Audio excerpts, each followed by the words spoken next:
अब देखेंगे हम क्वेश्चन नंबर 2।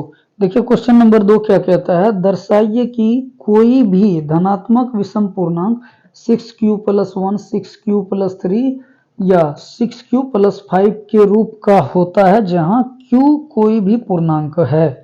देखिए इस तरह के क्वेश्चन में जो है ना, ये पूरा प्रश्नावली 1.1 जो है ये पूरा यूक्लिड विभाजन एल्गोरिथम पे ही आधारित है। ठीक, तो इसको देखिए कैसे लिखेंगे, कैसे बनाएंगे, लिखेंगे हल। ठीक, हल करेंगे, लिखेंगे यूक्लिड विभाजन एल्गोरिथम का प्रयोग करते हुए। पहले सबसे पहले लिखेंगे दिया है, दिया है, क्या दिया हुआ है, देखिए इसमें दिया है 6q + 1, 6q + 1, उसके बाद 6q + 3, यहां पे लिख रहे हैं 6q + 3 और कोमा 6q + 5, 6q + 5, ये मेरा दिया हुआ है। अब देखिए लिखेंगे यूक्लिड विभाजन एल्गोरिथम का प्रयोग करते हुए, यूक्लिड विभाजन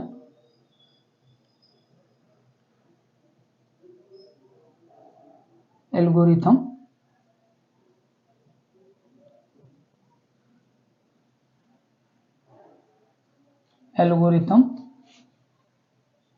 का के अनुसार लिख देंगे सीधा, के अनुसार,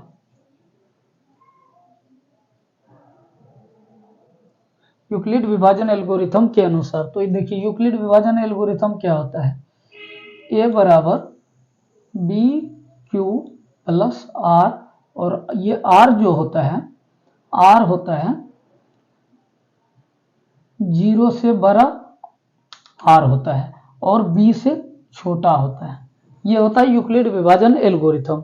ठीक, अब देखिए यहां से उसको कंपेयर कीजिए यूक्लिड विभाजन एल्गोरिथम को और इन तीनों इक्वेशन को। तो देखिए a बराबर BQ + R, BQ + R, BQ + R, BQ + R, R different है, 1 है, 3 है, 5 है, लेकिन ये देखिए BQ हमेशा सेम है, BQ, B के जगह पे 6 और Q के जगह पे Q है। ठीक, Q के जगह पे Q है, तो हम इसको क्या बोल सकते हैं, B बराबर, यहां से अगर कंपेयर करें तो हम ऐसा लिख सकते हैं B बराबर 6, ठीक, और Q तो है ही। देखिए B बराबर 6 है तो R क्या हो जाएगा, यहां से अगर हम निकालें, यहां से इसके अकॉर्डिंग, देखिए इसके अकॉर्डिंग, तो यहां से देखिए R क्या हो जाएगा, R क्या होता है, 0 से बड़ा होता है, 0 से बड़ा R होता है, और B से छोटा होता है, मतलब 6 से छोटा, यहां पे लिखेंगे 6, ठीक, 6 से छोटा हो जाएगा। ठीक, ये बात समझ में आई आपको, ये 6 से क्या होगा, छोटा, B से हमेशा छोटा होता है और 0 से बड़ा या बराबर होता है। तो हम ये कह सकते हैं कि R जो होगा वो 0 भी हो सकता है, 1 भी हो सकता है, 2 भी हो सकता है, 3 भी हो सकता है, 4 भी हो सकता है, 5 भी हो सकता है, यहां तक हो सकता है, 6 नहीं होगा। अब देखिए इस चीज को हम यूक्लिड विभाजन एल्गोरिथम जो लिखे हैं उसमें हम पुट करेंगे। अगर हम लिखते हैं R बराबर 0, अगर R बराबर 0 लेते हैं तो इसमें इसका मान रखिए 0 का मान, तो BQ + R, A बराबर BQ, B का मान कितना है, 6 है, और Q का मान तो Q ही है, 6Q + R का मान क्या है, 0, तो ये क्या हो गया, A बराबर क्या हो गया, 6Q। ठीक, अब देखिए R बराबर जब 1 लेते हैं, R बराबर 1 लेते हैं, तो A बराबर BQ, B का मान 6 है, Q तो वही रहेगा, अब प्लस R के जगह पे क्या लिखेंगे आप, R के जगह पे 1 लिखेंगे, 1 लिए हैं तो 1 लिखेंगे, तो ये आ गया। अब अगर R बराबर 2 लेते हैं, यहां पे आप ऐसा भी लिख सकते हैं, केस, यहां भी केस, यहां भी केस, देखिए ये हो गया केस 1, इसमें R बराबर 0 लिए थे, ये हो गया केस 2, इसमें r बराबर 1 लिए थे। ये हो गया आपका केस 3, इसमें r बराबर 2 लेते हैं। ठीक, अब देखिए केस 3 में जब r बराबर 2 लिखेंगे तो a बराबर क्या हो गया बी क्यू, तो b का मान कितना है 6 और q का q और प्लस r के जगह पे 2, यही लिखेंगे। अब देखिए केस 3 हो गया, केस 4 में चलते हैं। केस 4 में यहाँ क्या लेंगे r बराबर 3 लेते हैं। तो देखिए बी क्यू, a बराबर B Q 6q plus r के जगह पे 3। तो यहाँ पे क्या दिया हुआ है हमको 5 तक दिया हुआ है, तो अब हम केस 3 तक लिखे। अब लिखते हैं केस, ये क्या था केस 4 था, केस 5। केस 5 में लिखते हैं r बराबर 4, 3 ले लिए हैं 4, तो a बराबर b q प्लस r की जगह पे 4। अब फिर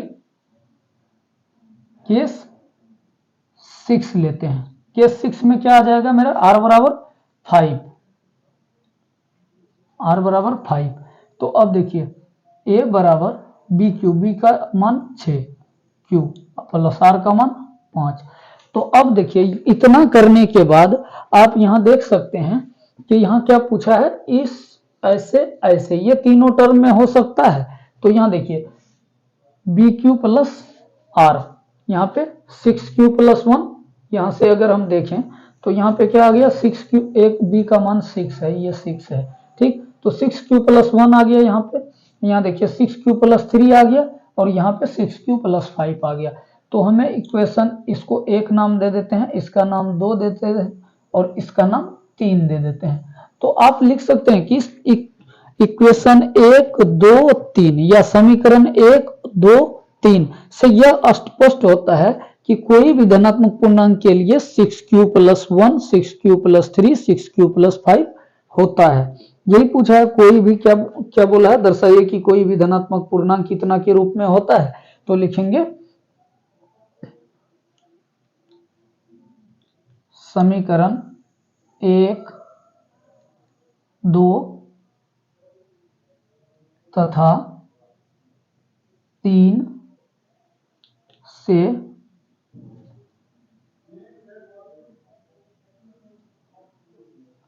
यह स्पष्ट होता है कि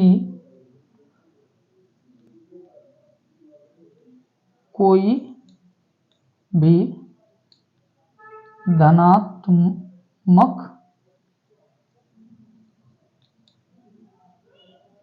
पूर्णांक, यही चीज लिख देंगे सेम जो क्वेश्चन में है वही, कोई भी धनात्मक पूर्णांक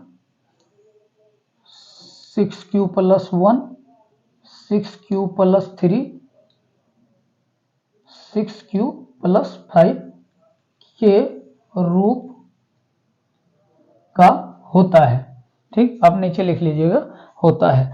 तो ये क्वेश्चन यहीं पे समाप्त होता है। ये क्वेश्चन नंबर कितना है 2 है, क्वेश्चन नंबर 2 का ये हल है।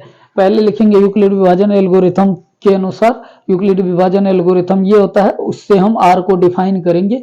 यहाँ से देखिए b सभी में कॉमन है, b क्या है 6 है, तो r क्या होगा मेरा 6 से छोटा, 0 से बड़ा या बराबर और 6 से छोटा 5 तक होगा। उसके बाद ऐसे केस 1 में r का मान 0 रखेंगे यूक्लिड विभाजन एल्गोरिथम में। यूक्लिड विभाजन एल्गोरिथम क्या होता है, a बराबर b q प्लस r होता है। तो यहाँ पे b का मान 6 रखे, q का q रहे और r का मान 0 यहाँ से रखे, तो ये हो गया। फिर केस 2 में r का मान 1 रख लेंगे, फिर केस 3 में रख लेंगे 2, फिर केस 4 में रख लेंगे 3। इसी तरह से हमें कितना तक रखना है 5 तक। 5 तक रखने के बाद ये सारा समीकरण आएगा और इसमें देख लीजिएगा कौन कौन सा समीकरण हमारा इससे मैच करता है, तो उसको समीकरण मान लेंगे 1 2 3 और लिख देंगे। अतः समीकरण 1 2 3 से यह स्पष्ट होता है कि कोई भी धनात्मक पूर्णांक इस रूप का होता है। देखिए अगर इसको देखें तो क्यू का आप कोई भी धनात्मक पूर्णांक रख दीजिए यहाँ पे, तो ये क्या हो जाएगा, मान के चलिए 2 रखते हैं, 6 दूना 12, ये विषम पूर्णांक हो जाएगा। धनात्मक पूर्णांक तो है लेकिन हमको क्वेश्चन में इस तरह का नहीं पूछा है। ठीक, इसमें क्या बोल रहा है धनात्मक विषम पूर्णांक इस तरह का होता है। तो यहाँ पे अगर हम कोई भी संख्या रखते हैं तो ये विषम पूर्णांक नहीं होता है, ये सम पूर्णांक हो जाएगा।